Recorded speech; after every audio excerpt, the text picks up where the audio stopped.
up, everybody? Soren Baker here on Unique Access, and today for Best Albums we are joined by TiRon Ayomari. Thank you for coming through, gentlemen. Yeah, man. And they have selected Common's Like Water for Chocolate, which dropped in the year 2000. So this is Common's fourth album, and we've seen different styles, we've seen different eras of rap. So by the time we get to his fourth album, we've heard Count Bar Dollar, we heard Resurrection, we heard One Day, it all makes sense, and we've heard Common work with different people and evolve his sound and gain prominence. So leading up to Like Water for Chocolate, what were you expecting, what were you thinking was going on? Because we had seen the raucous emergence, with Mos Def and Pharoah Monch in particular with their solo albums. We'd seen the independent New York movement with Black Star, etc. So what were you kind of thinking or feeling was going to be coming with Common? Just that OK Player brand was so crazy, to see the logo on the back, the Roots, Philadelphia Half-Life, and what they were doing. Another crazy album. But I just remember just the branding for the album, the cover, the green. It felt like such a rich album. It felt like art. It didn't feel like any other kind of album that was kind of coming along with it. And then just hearing the Doing It was the first single that I had heard. Okay. And I just remember hearing the beat and just geeking out to it. And then I went to a show where KRS-One and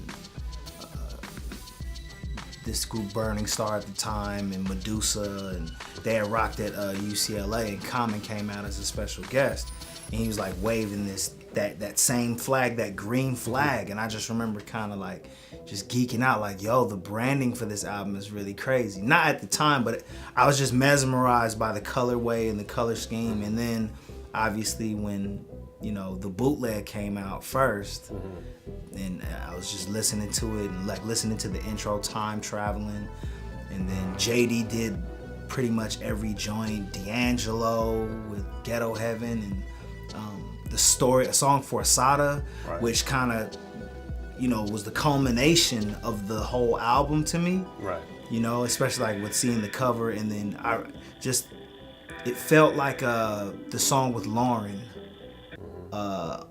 Retrospect for Life. It felt like that kind of, the weight of it was like that. Well, I think that this album was a culmination of a few things for Common. One, it was his first album on a major label after having the first three on Relativity. And then it also was an album where I think, to your point with the OK Player, we had him really being embraced. Obviously, being from Chicago, he wasn't in a big scene in Chicago, but then when he moved to Brooklyn, he got in with the raucous crowd, he got in with the OK Player crew, and then we saw him be embraced by JD in a way that I think, obviously he'd worked with Doug Infinite and No ID and different people prior to that, and Large Professor and stuff, but he hadn't had, I think, that type of embracement by an artistic community in and of itself. It was kind of the first Aquarians album too. Yeah, exactly. Yeah. Where it was all of them was on it. Erica was on it. And that energy was really building around that point. Bilal was introduced. Was working on his stuff. And it seems like that producer-artist relationship really brought something out of him. Him coming over there to working with D'Angelo and Dilla and all of that, it just loosened up, because it became more musical, whereas his stuff before that was more samples and hip hop, more boom bappy, boom bappy sound, which was obviously still dope. We love. But when he got with Dilla and stuff, it's his flow came more looser, and it seemed like a crew album. Yeah, Slum was on it, Erica, Bilal, CeeLo. I think he was working on it in the same studio at the same time when D'Angelo was working on his stuff. And I think was just trading rooms and stuff. To your guys' point, I think also one of the great things about Like Water for Chocolate was that it did have a feel that it was a crew album, but it was distinctly a Common album. It didn't seem like the features diminished what he was doing. And I think that a lot of times, and that was the first album of the first four where we, I think, had a huge onslaught of guests for Common. And I think it's a testament to his skill and how they created the album that it didn't diminish his contribution to the album, or it didn't take away the fact that it was really Common standing on his own. So for you guys, how do you think, despite Slum being on a lot of albums, JD doing it, how do you think it was able to avoid being a Slum Village album or OK Player compilation? How do you think Common was able to separate himself and still stand tall on the project? Because the raps was crazy. The Aphrodisiac, matter. like it was just like it was a very expansive album. Like even though the Quest and everybody and Dilla and everybody worked on it, it still like just the bars was there. You know what I mean? It was. I feel like, and I love all the albums that came before it, but it was really like peak Common to me. Okay. It was like the raps, every song, like the subject matter for the songs, truthfully, it's hard trying to practice abstinence. You know what I'm saying? And then seeing the video and Erica's in the video, it was just like, it was like black excellence on a CD. Like everything definitely about an earthy moment. Being with Erica. Yeah, for sure. With Erica, when I didn't even know what like, Knock Chomper what's was going at on, the Common? time. Like, why are you dressing like that for? You know what I'm saying? I was like, what the fuck is Knock? Is that an Indian city or what the fuck is this? Right. Knock Chomper. He was just putting you up on to like new information, but information that had been around, obviously for a very long time. But you just typically didn't get it, put in the pill form in hip hop. Right. And I think to you guys' point too, even with Retrospect for Life, that was a song that was a lot heavier, and it seemed like sonically it wasn't as engaging. Like obviously it's a great song and it has very important messages as far as abortion and different things. But at the same time, when you get to like Water for Chocolate, I think the production had stepped up and he presented it in a way that it was more like edutainment. Like we had seen Boogie Down Productions and Public Enemy and several others do, Ice Cube, etc., had done so well. And I think this is an album where Common, kind of merged that, I'm gonna give you some knowledge of self, but I'm also gonna give you this incredible music behind me, to where he didn't lose anything. He just made it stronger. And then there was like the thesis statement, which was the Time Travelin reprise came back. It kind of kept you tied into it. Then the whole theme of it, and then MC Lyte was on that album too. Yeah. Then Bilal. Yeah. Being introduced to Bilal, who was so incredible. I mean, the first time you hear him, you didn't realize it was a dude necessarily. And then when you find out, it was like, whoa. So his voice is crazy. And also working with Primo. I was gonna say, Premier obviously did the Sixth Sense, and with that record, that's a dramatic sonic departure from a lot of the rest of the project.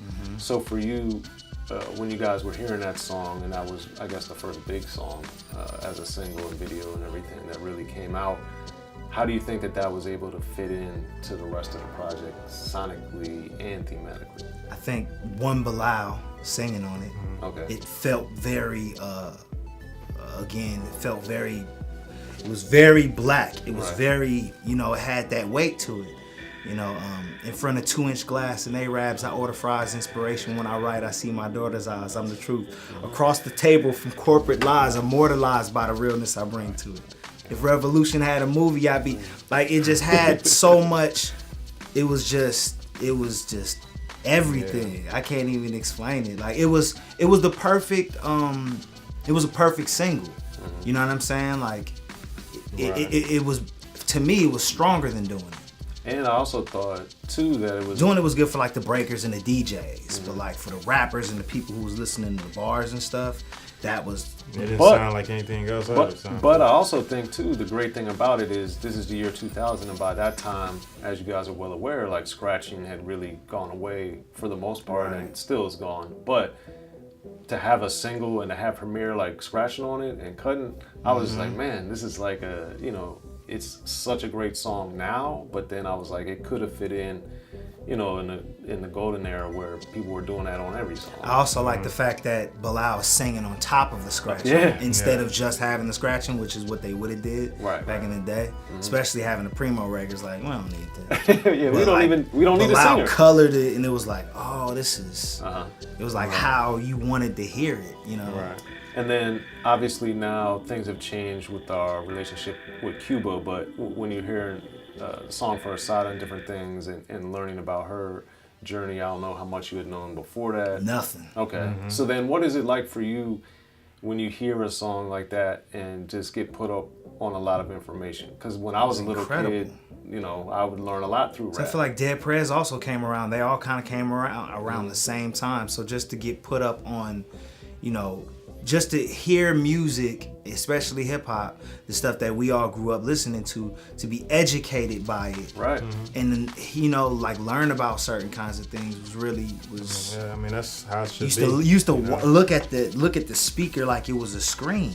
You should just stare at it, you know, like. Well, I did that, and I also would a lot of times listen on my headphones with my eyes closed, so I could just visualize like what was being said, and I think that really helped me get a deeper appreciation for the music because I wasn't doing it while I was distracted. I was like really focused on it, and you know, I learned a lot, man. Like the song for Asada was definitely a song I teared up to.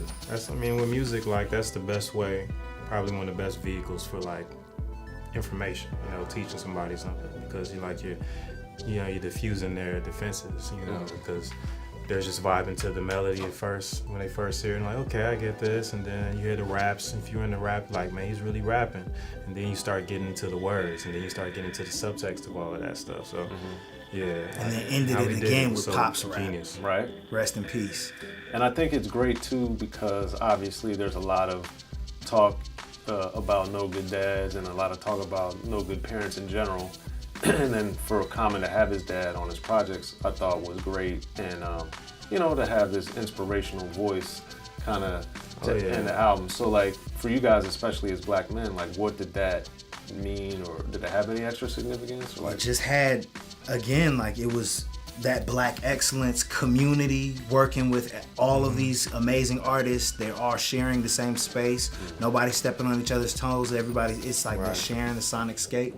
And then at the end of the album, you have his father. He's like, are we part of mankind or kind of a man? And like, he's like saying all of these things, and it's like, yo, this is like Pops talking to me. Like, you know, my Pops wasn't around. Like, so like this is like having that. Like it was. And that is important. It is an important thing to have that as an example to show that, you know, despite stereotypes or whatever, you know, as it pertains to the black community, you have this artist right here who was ending every album with his father talking about something, and his relationship that he has with his father is something very important, and he's putting that on Front Street.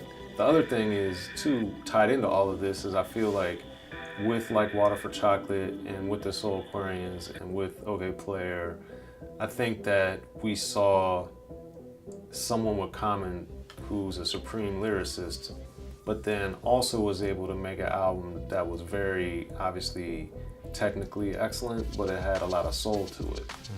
And I think that with that, you know, that comes out with the Bilal and the Erykah Badu and the CeeLo, but I don't think it diminished people that love rap from liking it. So how do you think they're able to navigate that sonically, artistically, aesthetically, to have this top tier lyricism, but then to also bring in like these super heavy soul elements and not lose the rap portion of it? I think looping Primo. Definitely. Having Dilla, who also obviously is a dope ass rapper and a dope ass producer.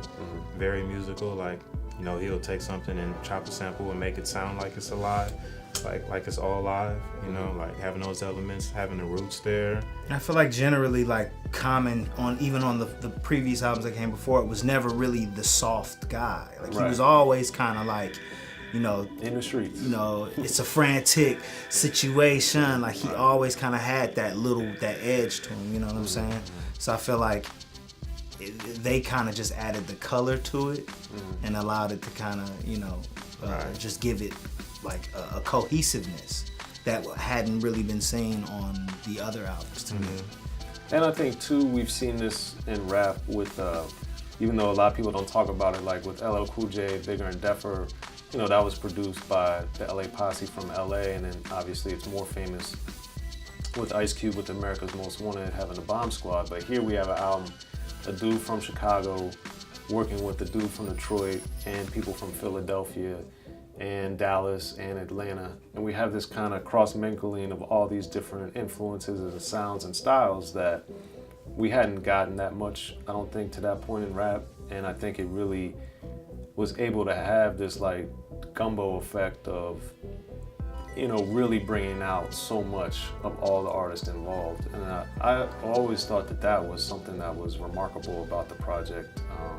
So for you guys, did you care about, think about, notice, did that matter to you?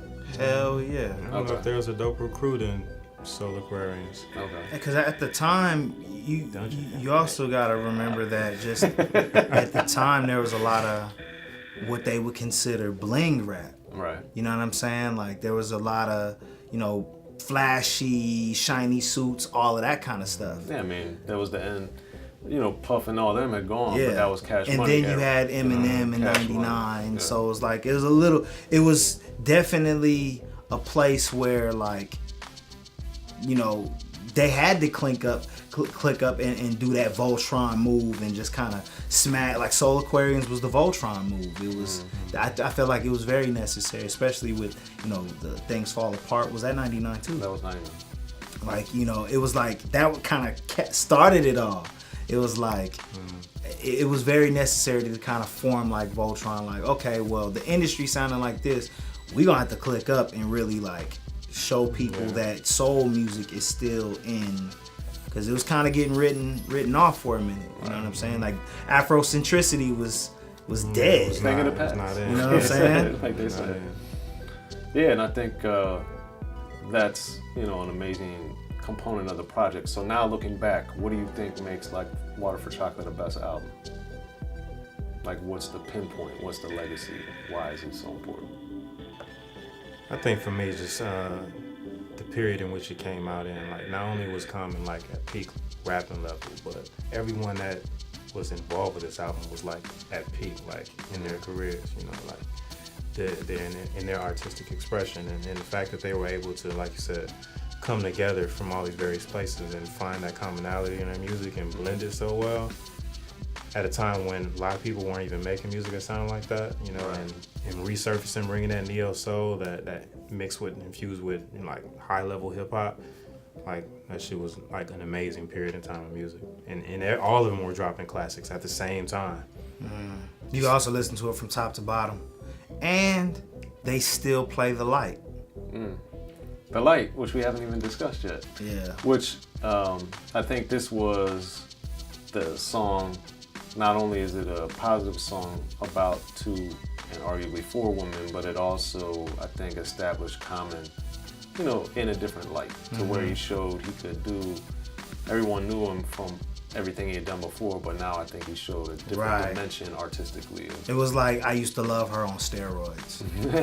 It was like, oh wow, and then to see the woman he's talking about in the video was like, I don't even know if that's been done in hip hop, or if that had been done at that time, where the muse of the record is in the video, and you know, she's like, that you can see them in union. It was just dope to kind of see that, like, from a rapper's perspective, like, you know, especially in you know, hip hop culture, it's not machismo to be in love or to show love or to express love. It's all, you know, like obviously even back when LL did it, it was like, what? He was still a player, you know, he was still like they was playing LL until he had, you know what I'm saying? And it was like, okay, mama said knock you out, okay, yeah, but they was playing LL like, you just for that, and then he had to come back and smack Cannabis. And end his career. Man, you know what I'm saying? It had to happen. Like, but I feel like there's definitely like an air in hip hop where you're not really encouraged to talk about. Well, now it might be a little different, but like at the time, it was definitely like when they was throwing, you know, pouring champagne on girls. Not encouraged to be a good man. Yeah, at all. So to see that, that was awesome, and for it to be dope at the same time. You know, it was like, okay, this is tight. And still be manly, but still vulnerable. You know what I'm saying? Getting that across is important, you know. I also felt like underground hip hop, it was the perfect album for underground hip hop. You know what I mean? It was mainstream, but it still had very solid especially with Slum Village, who was on, what was that, Good Vibes? Yeah, at the time. They were on Good Vibes at the time. Like, it was just a lot of underground it was like the champion for the underground. Right. For all of the people who was listening to all of the Right. jiggy shit at the time, it was like, was the best fuck y'all, alternative. we got Common, we got Right. Like Water for Chocolate. And he's charting with arguably one of the greatest hip hop love songs of all time. And it sounds different. Well, there it is, y'all. That's why Common's Like Water for Chocolate is one of the best albums. I'm Soren Baker. Thanks for coming through Unique Access, y'all.